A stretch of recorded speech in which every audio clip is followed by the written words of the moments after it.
Good morning, good afternoon, and good evening to everyone joining us from around the world today. Welcome to the second episode of our series, Demystifying Privacy, where we take complex and often confusing data privacy topics affecting you and demystify them. Air quotes. My name is David Diaz. I'm part of the sales team here at Ucentrics. You may have received an email or call from me in the past. I'm so sorry about that.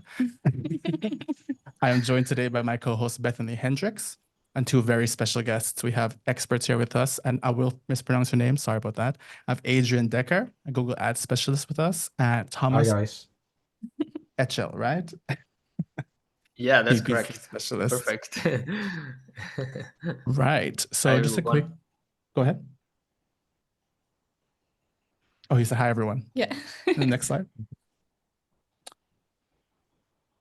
Okay, that's us. Yeah. So just a quick explanation on questions and answers. You can ask questions here on the webinar. Just use them in the Q&A button at the bottom, and we will see them as they come in. And at the end of the session, we'll be able to tackle them, all right? Okay, so, right. Next slide, please. We'll jump right into it. Google consent mode is coming for us all. The next wave is coming. It'll be stronger and harder. And a lot of companies and people just aren't ready for it. Yeah, that's right. And I have to say, at some point, David, even we were not ready for it, because actually what happened is having a consent banner, a consent management tool, it went from being a legal requirement to all of a sudden actually a marketing requirement. And what we realized is that all of a sudden the people who are going to be affected by this requirement from Google are marketers, they're PPCers, they're people working in the digital marketing space. And we were like, okay, well, we need to change what we're saying, because now the information that we need to give, the education that we need to provide is really about digital marketing, right? It's not about just telling everyone what the legislations are. And the realization came to me, you know, when all this was happening, we need to consult some experts. We need some help with this. We need to find some experts who know what's happening, who are deep into the PPC game. And I think it was in January I came across a post of yours, Thomas, where you were explaining basically like, okay, Google consent mode needs to be implemented, and these are all of the things that are going to be affected if you don't implement it now. And I was like, this is the guy that we need to talk to. And then later on, I also found Adrian, who was posting pretty much like live updates as they go out, everything that was happening. And since then, we've been working with you guys, and it's been absolutely amazing. I really appreciate working with you. And we've been basically educating the market on what they're supposed to be doing, how they're supposed to go about it, and why they should be doing it. And I think just to add to the why part, it's not just because, okay, you're not going to be able to run ads or you're going to get a fine. There's also sort of like a brand part to this, right? Like respecting users' data privacy is something that you should be doing because it's the right thing to do. It gives your brand like a very unique positioning where you show that you care, and actually customers are starting to feel this. They're starting to know when you're not doing this. I mean, I don't know about you, but if I go onto a website and a consent banner doesn't pop up, I'm like, excuse me, like, where are my consent choices? So it's becoming a much bigger thing. And it's really shifting the market quite a lot. So I'd love to hear from you guys. Thomas, how did it all start for you? Like, what was the first thing you saw? When did you start realizing, okay, this is something we need to act on and start sharing information about and start educating about? Yeah, thanks, Bethany. Yeah, I think on the 6th March, it was already too late if I would start to inform myself and educate myself. So I think it was already last year that I started for my clients to read about consent mode. What are the implications? What will it mean for my Google Ads account? What are really the impacts? So yeah, I think the last months were a lot of fun for PPC experts. There was so much to acquire new knowledge, so much to learn. So yeah, I think some of us were not really prepared on the 6th March when everything happened, where the Digital Markets Act came into force. And that obviously includes the consent mode, the Google consent mode regulation. Yeah, I think in the beginning, like we all knew, okay, it's gonna affect ad personalization. So that was fine. We knew more or less what it was, but yeah, exactly. So we knew that we have to be, we must ensure that we are compliant to consent regulations. But on the 6th March, I think many advertisers were not ready yet.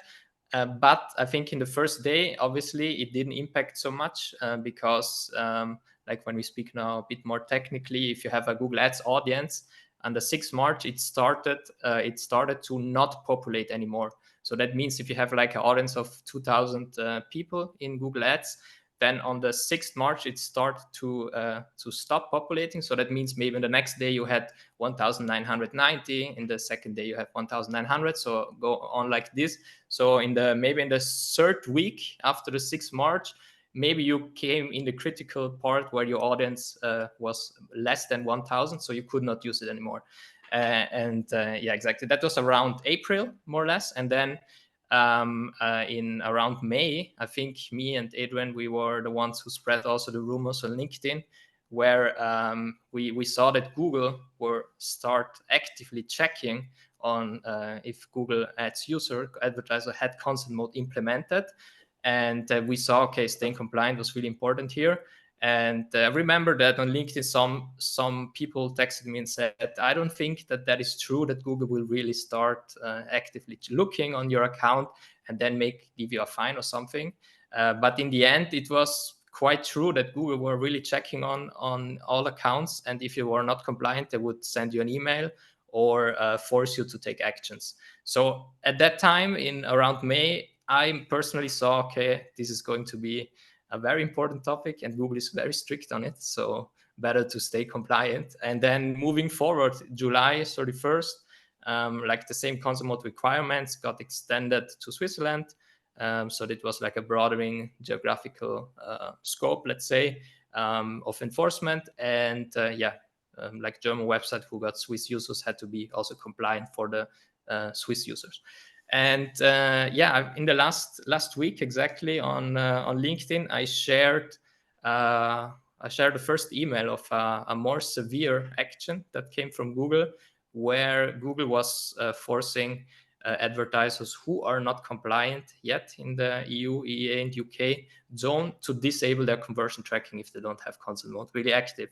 So here we really entered, like, let's say, a more strict stage again. And also this made me feel that, yeah, now it's the time where everyone has to be compliant, because if they disable your conversion tracking, your campaigns go blind, right?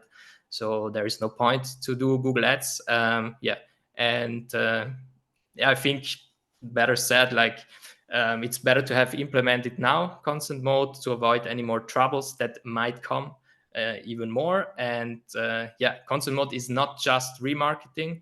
Like, it's just not your remarketing campaign, but there are so many other features that are impacted.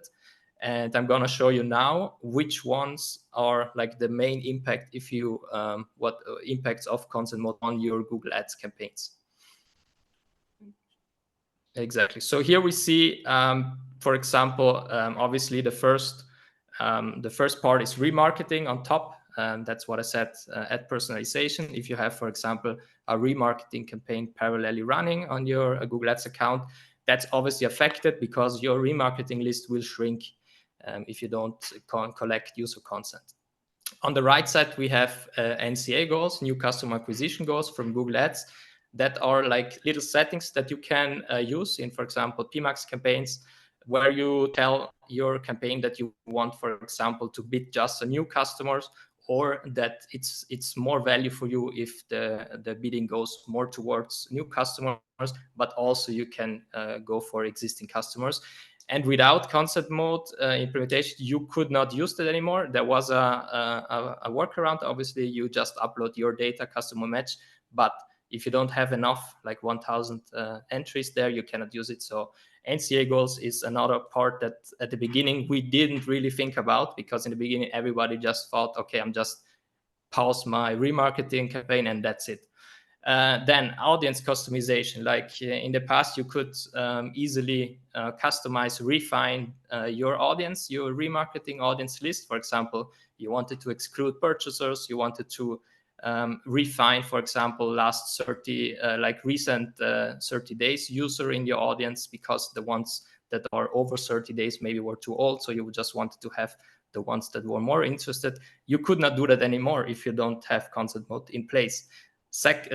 Fourth part, dynamic remarketing. If you are an e-com advertiser, you know about dynamic remarketing, because that's like a very effective strategy where you can retarget users based on the product that they were looking at from your shopping campaign. So in the dynamic remarketing campaign, you just upload your shopping feed, and then Google makes the magic and shows dynamic images, products only from the pictures, from the products that the user saw before on your ads. So if you don't have consent mode in place, dynamic remarketing for e-com was not possible anymore. Obviously, a very important one was conversions. So if you don't have consent mode, means that you have less conversions observable for your Google Ads account. And that affects, obviously, your smart bidding algorithm, right? Because if you don't show what works to the system doesn't know where to bid on in the future. So that's a very critical part. And I think honestly, in the beginning, I also didn't really think about that. I just thought, okay, it's just remarketing, but it's not.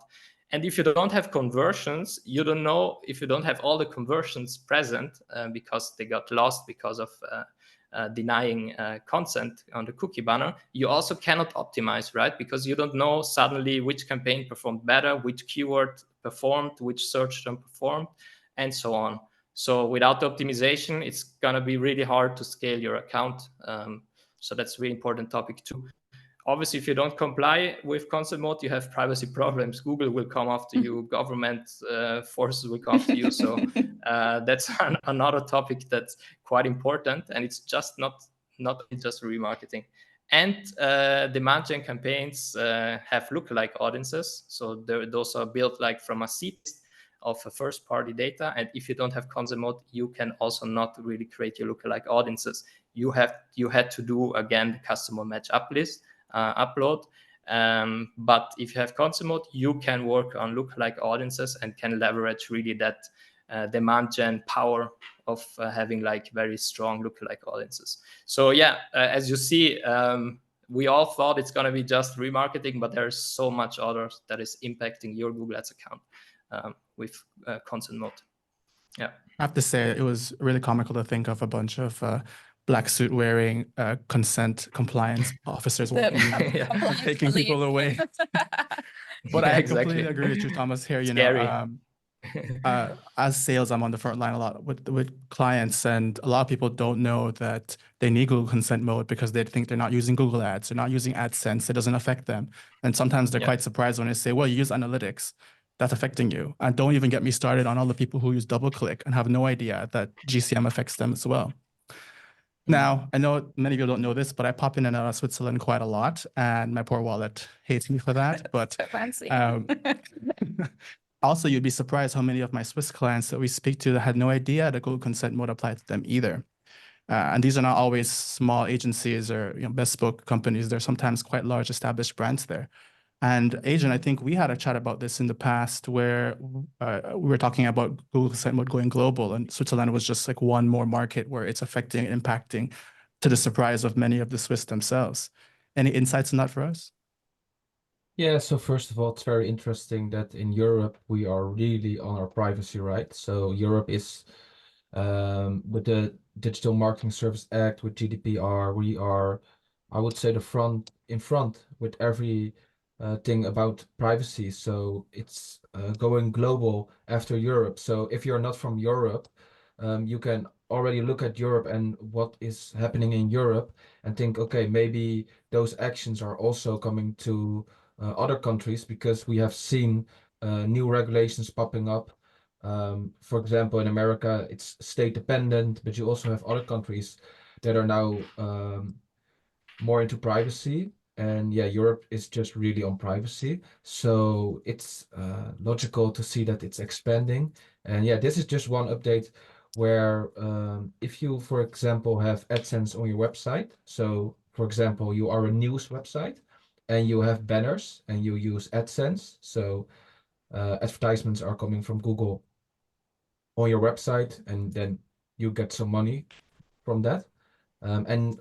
If there are users from Switzerland coming to your website, they need to get the consent banner. So this is just one of the things that is expanding, and I think we will see consent mode in more countries. And of course, the rules and regulations can be a bit different, but I think Europe is just starting, and the internet is not that old, for example. So there will become more regulation and we will need to adapt. And if you already understand consent mode, yeah, you are already ahead. And if you know how to implement it and if you know the regulations, for example. So this is just one update, but I think we will see many more updates and we will see many more regulations. So it's really, really important that you know about consent mode and that you know the pros and cons. And like Thomas already said, also that you know how it is affecting advertising. So it's not only, like you guys already said, something that legal is on, but also marketing needs to know this. So yeah, it's really important. I can imagine a bunch of marketers reading DMA laws. It's kind of a funny image to Don't think. have a long attention Yeah. span to read like legal.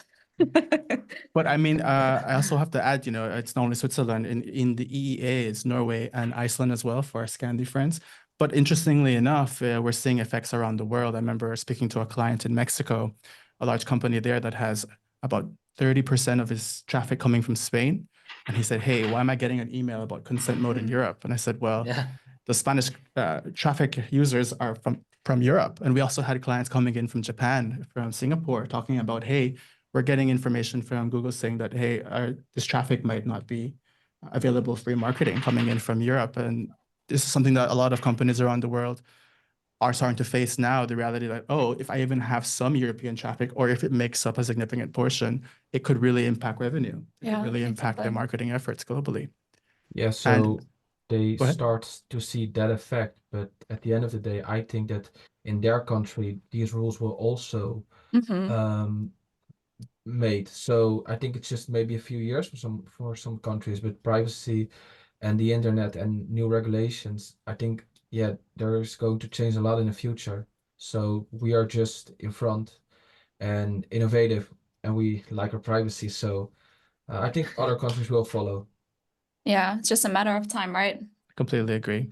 And I have to give it to Google sometimes. They really try and make this as easy as possible to understand. But of course, everybody has a different website, a lot of individual configurations and customizations. And often implementing consent mode can be tricky. People make mistakes. There's a lot of potholes on the road. And I mean, both of you are, frontline in the industry. You're seeing it happen in real time. What are the most common mistakes? What are people doing wrong where they come to you and say, Thomas, Adrian, what's not working? What am I doing wrong here? Anything stand out the most to you? Yeah, I think like especially in the beginning, like I got some questions to say, hey Thomas, who are like the consent mode platform that which is the consent mode platform that you use, for example, and how do I know which one are the certified platforms? Because obviously the certified platforms, they have like a better native integration in Google Ads, so it's easier to set it up. Because if you create a custom one, then obviously you need to code, you need a dev. But if you use a certified consent mode platform, you have all the native integration that Google tries to work together. For example, with user-centric cookie bot, they have like very good integrations, and that like also is better for your time management also, because you can really set it up easily. And there are also a lot of tutorials. Also, Adrian did videos about it, how to integrate it to your Google Ads account. So yeah, I think in the beginning people were lacking the knowledge where with which CMP should I really work together.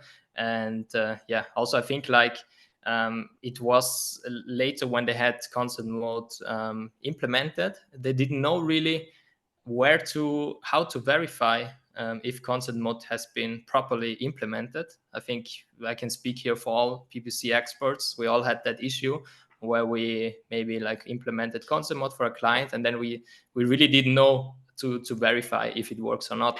Obviously, Google gave us then some tools. For example, we had, if you went to the conversion action in Google Ads, you could look at the diagnostics tab that is getting even more new features now, and this Google is working on this currently to get us more data out of it. How much is the consent mode rate, and the uplift, and so on.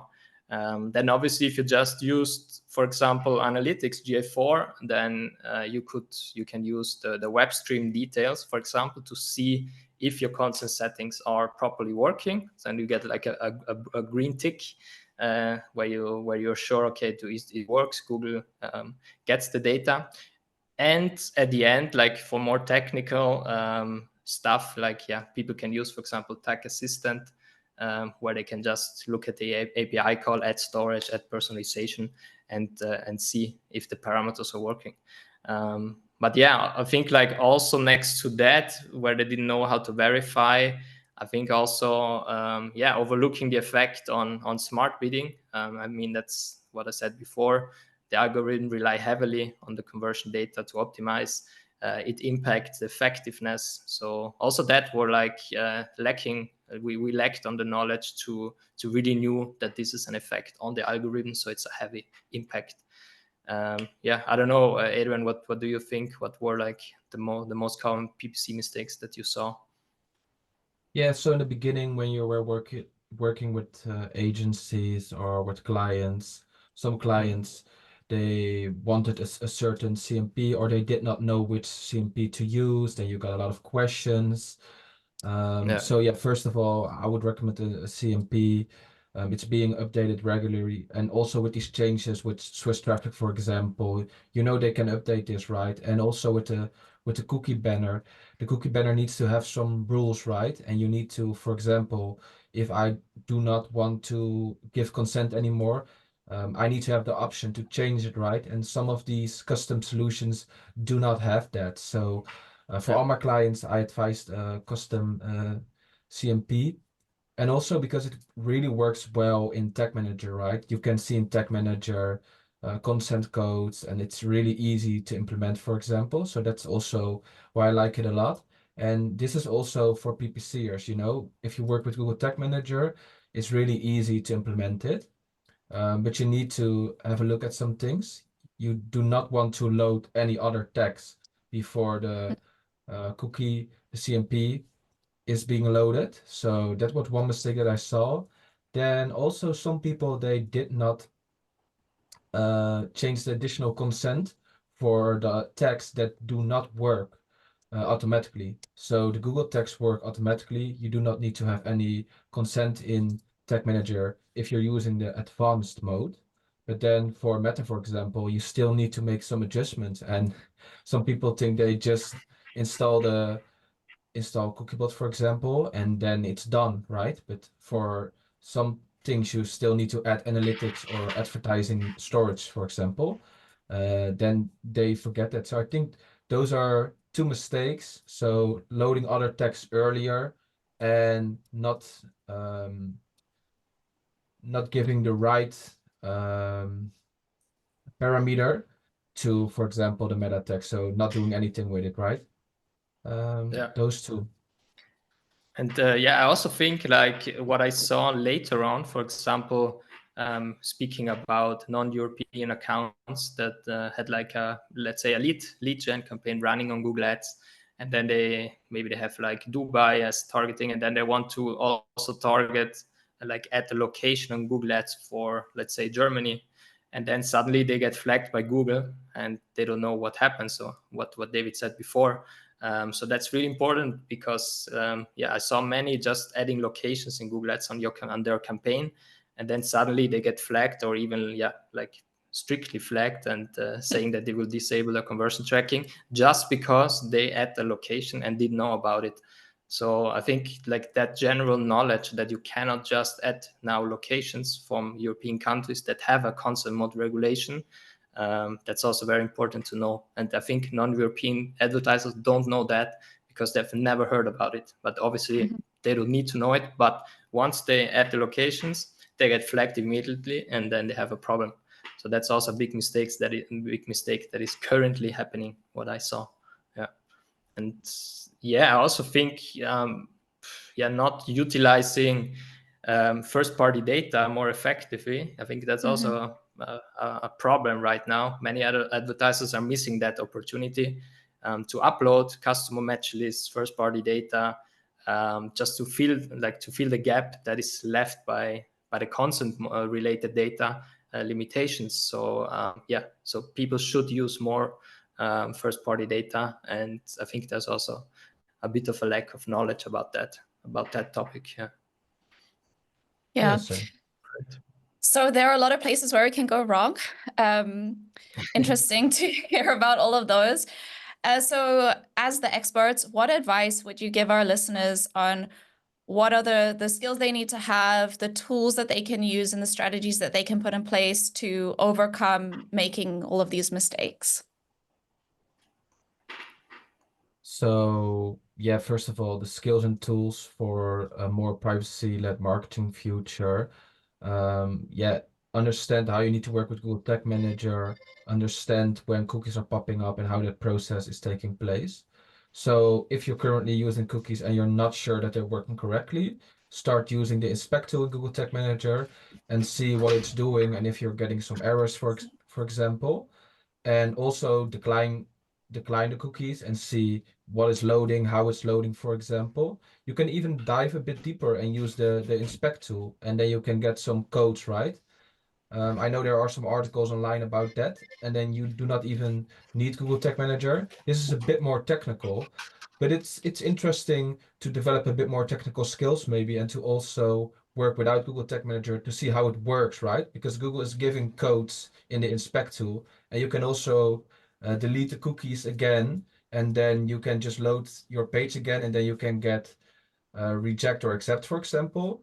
So more technical skills are interesting to use, and you can also check other websites if they're using the right the right cookie settings even. So sometimes I just test it, like, is this even using the right, are they using the right cookie settings?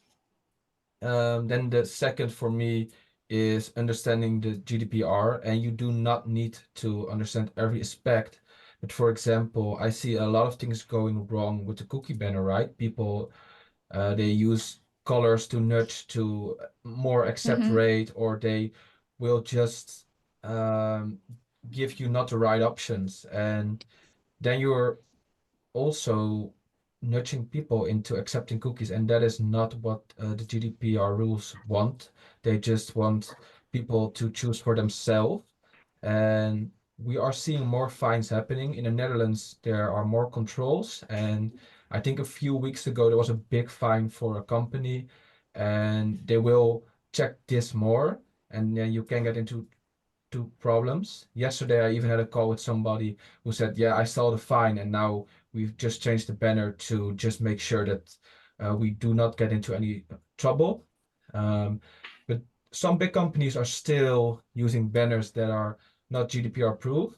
And when they get fines, other people will also change their cookie banner. So really understand how your cookie banner, what the design needs to be, and this can be easily done in Cookiebot. You can just click on the GDPR settings at the banner, and then it's just GDPR proof, and then you can give it your own colors, for example. But it's not about nudging into accepting. Then other skills and tools to fill in the gaps with customer match, server-side tagging, and enhanced conversions. It gets harder to get data with all those new rules, and that's why Google's also pushing enhanced conversion with consent mode to fill in the gaps. And yes, server-side tagging and customer match, just use your first-party data. And yeah, the last one is really about how consent mode can work with modeling, and how the systems can work with predicting based on all that data, right? If you understand that, then you can also understand the benefits of using advanced modeling if you have enough clicks, for example, with your consent mode, and how that works and how that can benefit your company. Yeah. And I don't know if I can add one skill that is important also, like what I saw when I compare the time before consent mode on Google Ads, what I was working on, and after. I think analyzing more first-party data, interpret more insights from Google Ads and Google Analytics is becoming more important. For example, let's say when I need to understand more the customer behavior through data. I also need to check maybe more on the conversion paths, because maybe some like attribution got lost because of consent. So I need to study the conversion paths more, especially for products that have a longer click to purchase time, for example. I also like to check more on assisting conversions. For example, if I have like a YouTube or demand gen campaign running parallelly to my lower funnel search campaigns, for example, then I want to see also how is that awareness campaign assisting my conversions on the search campaign. So I like to look on those metrics. I didn't look so much on them before, because before we had all the conversion data available. And also, like, I think a new metric that came out is like the MER, the marketing efficiency ratio, that is calculated by total revenue divided by your total marketing spend. For example, if you have a MER of 10, that means that for every €1 you spend, you get 10 euros of revenue. And this metric, the MER, got created because we cannot observe all the conversions anymore. So we take it away from the ROAS and look more how is the total revenue affecting if I go up with my total marketing spend, or if I go down with my total marketing spend, because there is obviously a correlation. So that's also a very important ratio that people are using right now, just because they have less observable conversions and less they know less what is the impact of my campaigns. So I think that's also an important part, for the skills.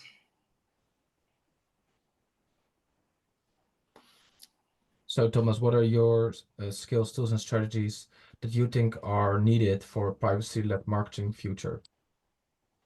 Yeah, I think obviously like this dynamic remarketing feed integration is really important. Let's say I create a shopping or PMAX campaign, and I have parallelly running a display dynamic remarketing campaign based on the shopping feed. I think it's a really effective strategy that is using the personalized ads data, and it really works well, because you normally have a higher conversion rate if you just would use a normal remarketing campaign. Because as I said before, the dynamic remarketing campaign based on your shopping feed retargets user that, let's say they saw an Adidas shoe from your product ad, and then show only the image, the Adidas shoe, to that user, and not any other product, because they want to leverage that people were interested just in that Adidas shoe.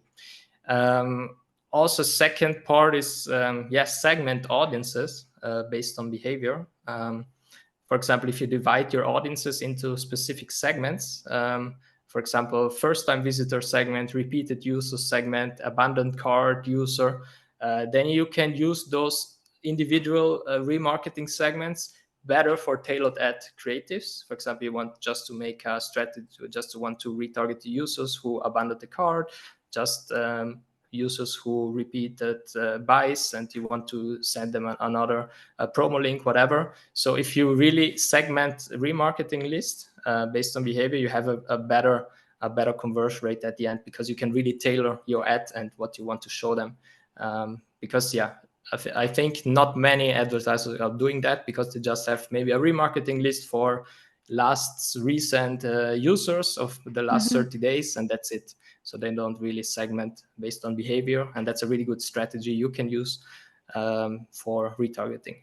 And then obviously, if you have a demand gen, use the lookalike audiences. Those are like demand gen is the only campaign type in Google Ads where you can use that lookalike, or it was called similar audiences. Now it's called lookalike. And you can find new customers that are really similar to your, let's say you use your best performing segment as a seed data. For example, all your purchasers, you put as seed data, and then you say, okay, I want to find very similar users based on my purchase data. And you can really easily expand your reach while maintaining, let's say, a high level of relevance and don't lose marketing spend, because Google will not spend then on really weird placements. Obviously, demand gen, you have to be careful. You need to obviously optimize towards it, towards your goal there. You cannot just automate it and let it run. But yeah, I think those strategies I can really recommend for the industry. Well, Thomas, is this where for the segmentation of audiences, if I'm not mistaken, we had said before that customer match tends to be really useful in this section, right? To increase the quality of that audience segmentation. Customer match. Yeah, it's really important also, because first, like if you upload it to your Google Ads account, you show already the algorithm what your ideal customer looks like. And you can use it. For example, here I brought a practical example of my personal strategy that I released on LinkedIn, I think some weeks ago. And this is called emergency brake. This is not a strategy that you use every day, because it's a very special strategy that should avoid when like the worst case scenario comes in. For example, if your loyal customer is looking on Google Ads for your competitor. And this strategy is really cool, because you want to show, like you want to, Don't worry, our whole demand gen team already has a whole thread about this post when you posted it. Really? Sorry, Okay. It was immediately picked up on like, oh, have you guys seen this? Sorry, carry on. Yeah, like as you can see, you can get really creative with Google Ads and first-party data. I had this idea just to upload the customer match list, so Google knows who your recent customers are. Then you create a search campaign, obviously a competitor campaign, and put there your exact match keywords of your competitors inside, and add the customer match list as audience targeting. Obviously, you need to have at least 1,000 users on the customer match list. If not, it won't work. And that means every customer who is searching now for your competitor get eligible for showing this ad. And then you put when you create your ad, you can make like a catchy headline and offering a discount. For example, on the bottom you see the example that I wrote is like, stay with us and get 15% off on your next purchase, because that's more or less you want to emergency brake your customers and keep them with you by offering them like a discount. And that's let's say a good strategy that you can use for first-party data or customer match lists. Yeah. Sounds like this is what people are going to use around Christmas time to make sure they get. Don't tell the competitors about this. Yeah, exactly. Now I remember, I think Adrian, we were talking about how this is kind of the strategies like emergency brake, but also similar. We're using such high quality customer match list is as the future of Google Ads, right? The future of digital advertising. Is that correct? Can you say it one more time, please? I remember like the using customer match lists and doing like a strategy like emergency brake is really kind of the way to move forward in the privacy sandbox and kind of the future of marketing, digital marketing online. Is that correct? It is important, definitely. And I also wanted to add something to Thomas, his part, because I know Emergent Center, they announced, I think, 2 new features that you can give, for example, somebody who's searching for the first time, he's not a customer of your product, a special price in Merchant Center. I think and that is also really interesting to see that Google's also coming up with new features for these customer lists, right? So they are also changing the playing field. So you can say for now it's already interesting, but in the future, when we get new features, for example, where we can even use more of those lists, and for example, also with the lookalike audiences, they just decrease the number of users. So for all advertisers, I would also recommend check the status. Is it interesting for you? Maybe not now at the moment, but maybe in the future it is. And this is the same with doing tests, for example. If you test something today, maybe in the upcoming 3 months, you can test it again to see if it's working. And especially with those lists, The field is changing. Google's also getting better with some tools and features. So yeah, definitely. And Yeah, yeah, yeah, Google really good changes point. Exactly. so quick. Exactly, for the lookalike, I think they reduced from 1,000 to 100 as a seed Yeah. base list. So they really see Google is working towards first-party data strategy, first-party data advertising. Yeah, and as you said, Adrian, correctly, like you also need to stay up to date because Google is is changing a lot. So what was not eligible for you, maybe tomorrow is. Yeah, so you can really have an impact on that. Yeah. So basically, about the future, we already talked a bit about it, but we will see more regulation coming in, and more regulation meaning new rules. But also, like Google said, we are going to control it. We are going to check if you have consent mode, and if they're already sending you an email, I think they already know that you're not using it correctly, for example. Then we also will see bigger fines, and I think they will start with bigger companies to make an example, of course. But yeah, more regulation just means a couple of different things. So, like I said, yeah, also less data. This is something you will see more. You will check your backend, you will check Google Analytics, and you will check Google Ads, and you see different numbers everywhere. And that is why MER, like Thomas said, is so interesting. I think Solutions 8 talked a lot about MER, John Moran. If you want to understand more about MER, sure, go check him out because he talked a lot about it. And with less data, also we will see more attribution tools coming up to check all those things, right? And maybe also I, as a marketer, want to see more of the backend if the company can and will show it to me, just to make sure what is the difference, right? And if I'm changing something, do I see a big difference? So for example, I had one time that all my ads got rejected, and basically the revenue in the backend, it went down with a lot, way more than it was saying in Google Ads. That was the part of revenue that it was making. So then I thought, okay, maybe it's not really the numbers in Google Ads do not really show everything, you know? So less data.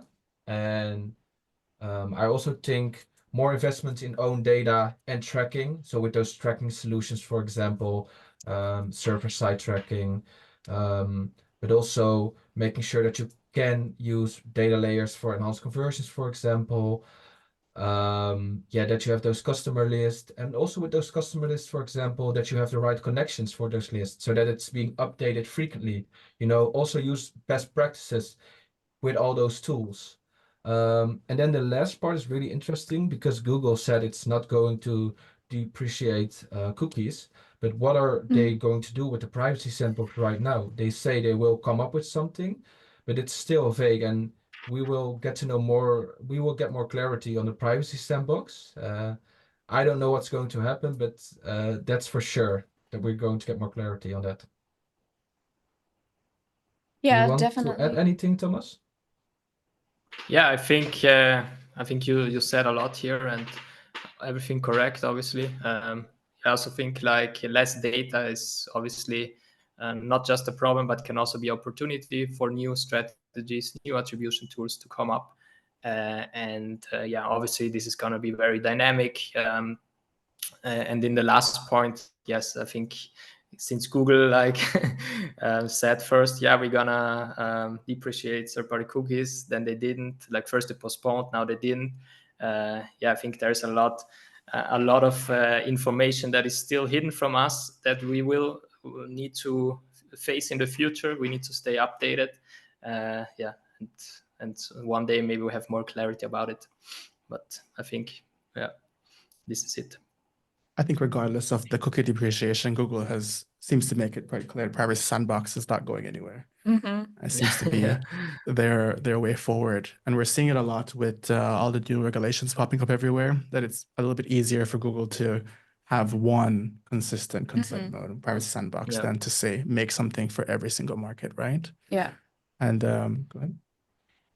Well, sorry, what did you say something? I was just agreeing with you.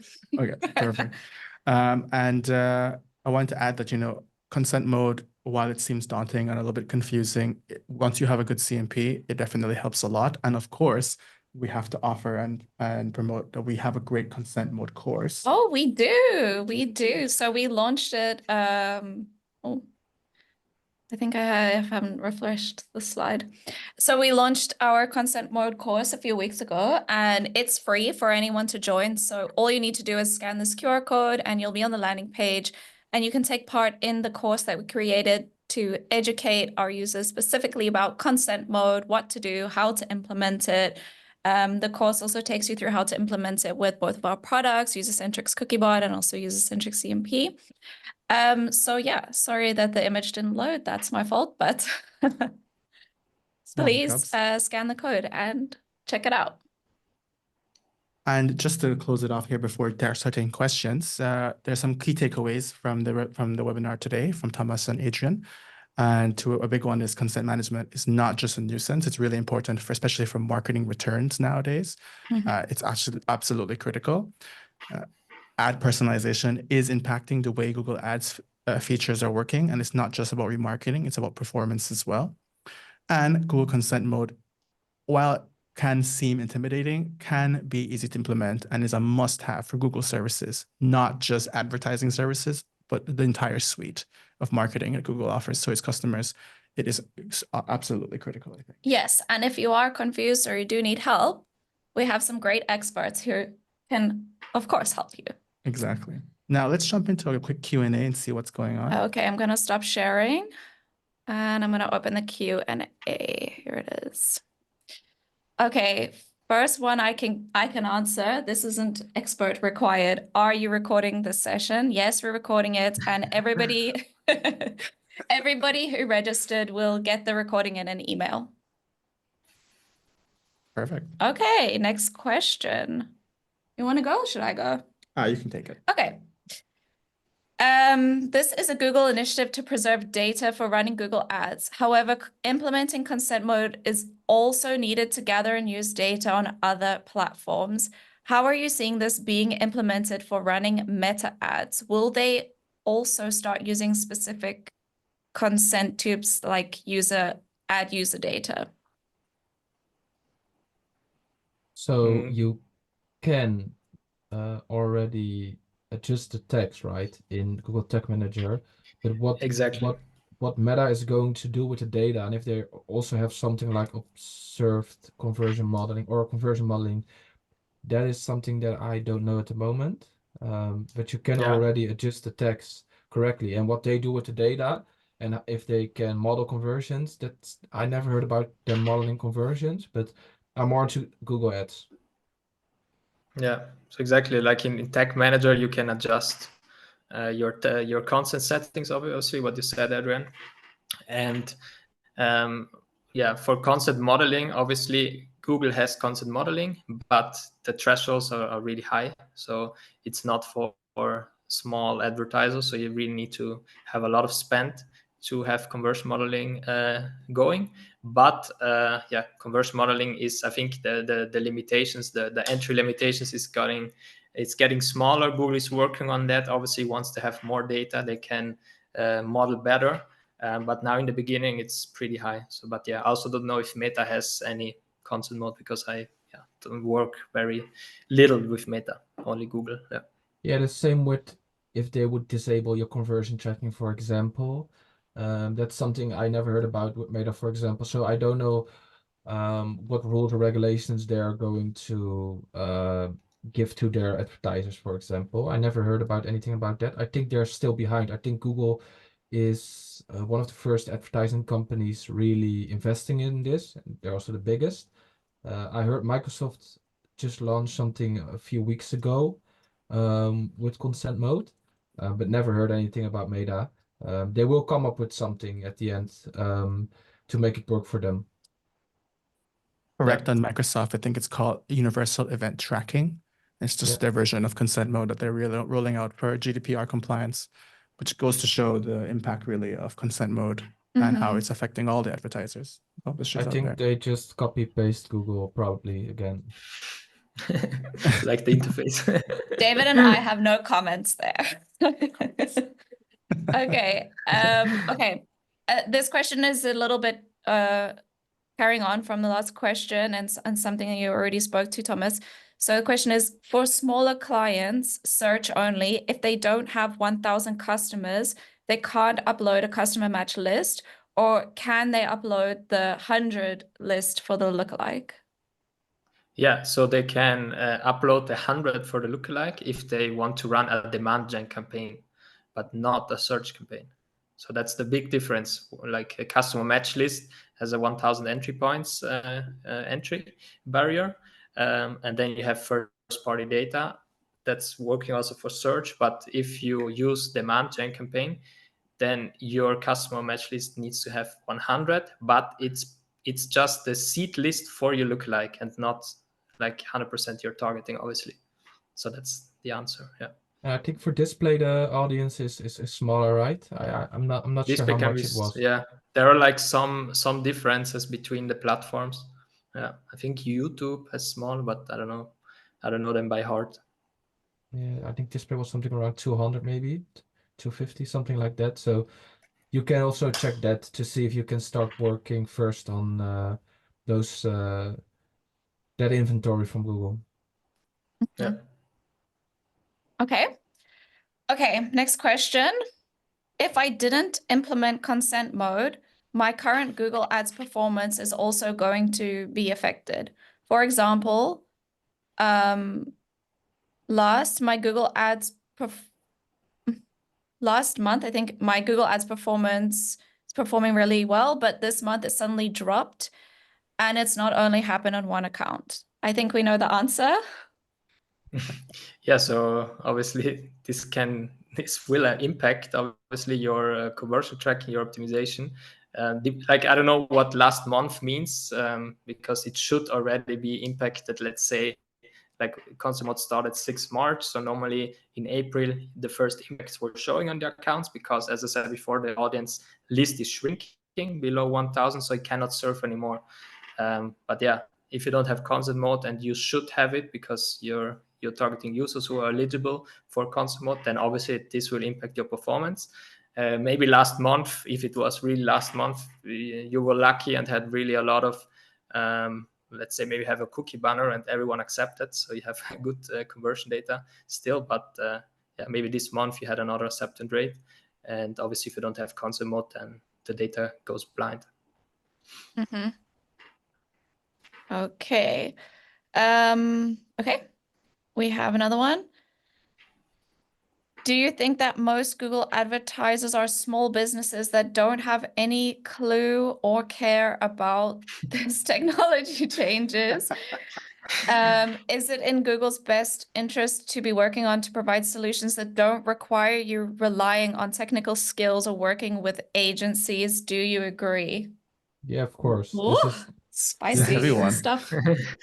yeah, of course. But they need to start somewhere, right? And like we said, there are already giving us new tools, new features, new solutions. For example, in Google Tag Manager, where you can check the consent mode, for example. I think they only did that a few months ago, Thomas, where you could see the green or red, right? So this is all work in progress. Exactly. Google, they will never, at this moment, it's more that Google is just releasing products and then they will keep improving. It's in their interest to make this as easy as possible for everybody, because they want to get revenue, right? And they want advertisers to also get revenue. Otherwise, they will cut budgets, right? But it's just really hard with all those regulations, even for them, and all the cases that they have, and yeah, all the privacy institutions are really checking Google, and if they do something wrong, they will get fined, they will get new cases. Yeah, it's really hard even for Google, and those rules are changing all the time, even for them. So yeah, they want to make it as easy as possible, of course, so that we all can spend our money and yeah, also make a profit, and then they make a profit, of course. So yes, I agree. I would And say I think that, like, sorry, Bethany, like 5 years ago, I started my career at the Google Ads support. So I know what's running more or less behind the scenes. Google is a really crazy big company, obviously, with a lot of regional sections. So it's not just like a startup where they say, okay, let's do tomorrow the feature, launch it because the CEO said yes. There are like so many decision circles. It's so like a rigid corporate structure. So Google needs a lot of time to implement small stuff that we see then and post about it. But until that get approved and the devs are working on, maybe the team is somewhere in Mexico, somewhere in USA, maybe they have there in Indonesia, they have other time zones. So that takes so much time for little features to be implemented. So like for me, I really when I see a new feature, I always think about, okay, that's just the iceberg. How much time was invested to really release that? It's crazy. So yeah, I'm not surprised if normally the features come like slowly, little by little, because I know what's running behind. It's like a huge structure of corporate decision lines. Yeah, that's a really good point. And I'm sure that they are working on making it as easy as possible, and there will be improvements and things happening. And the other advice I can give everyone who thinks that this is tricky and you're not sure how to go about it is follow these guys on LinkedIn, because they are giving the information for free for everyone. Like, here it is, this is how you do it. These are the questions you need answered. So please do follow them on LinkedIn and check out their advice. Okay. The next point, well, it's not really a question, it's more like a statement. I would like to know more about broad match types and smart bidding. I would say that my answer is the same for this, because we only have 2 minutes left. Like, please reach out to Thomas and Adrian on LinkedIn, check out their content. They're posting about this kind of stuff all the time. So if you want to learn more about it, you know where to go. Perfect. And that'll bring us to the end of our session today. I really wish we had more time, but we're running on fumes here now.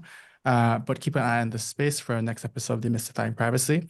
Also, a big thanks to Thomas and Adrian for joining us today and sharing the expert insights on the world of Google Consent Mode. And please follow them on LinkedIn. They give a lot of really great advice there and a lot of breaking down how this works. If you don't know yourself, it's a great place to start. If you do have any more questions for them or for us, please reach out to us here at Usercentrics via email, phone, or any of our social media websites. Accounts, to speak with a specialist, or like Bethany said, you can reach out directly to Thomas and Adrian on LinkedIn, and I'm sure they'll be happy to help. For everybody else, have a really great rest of the day, and bye-bye. Take care. Thank you. Thank you. Thanks, guys. Thanks to for everyone having who us. joined. Have a nice day. Bye. Bye-bye.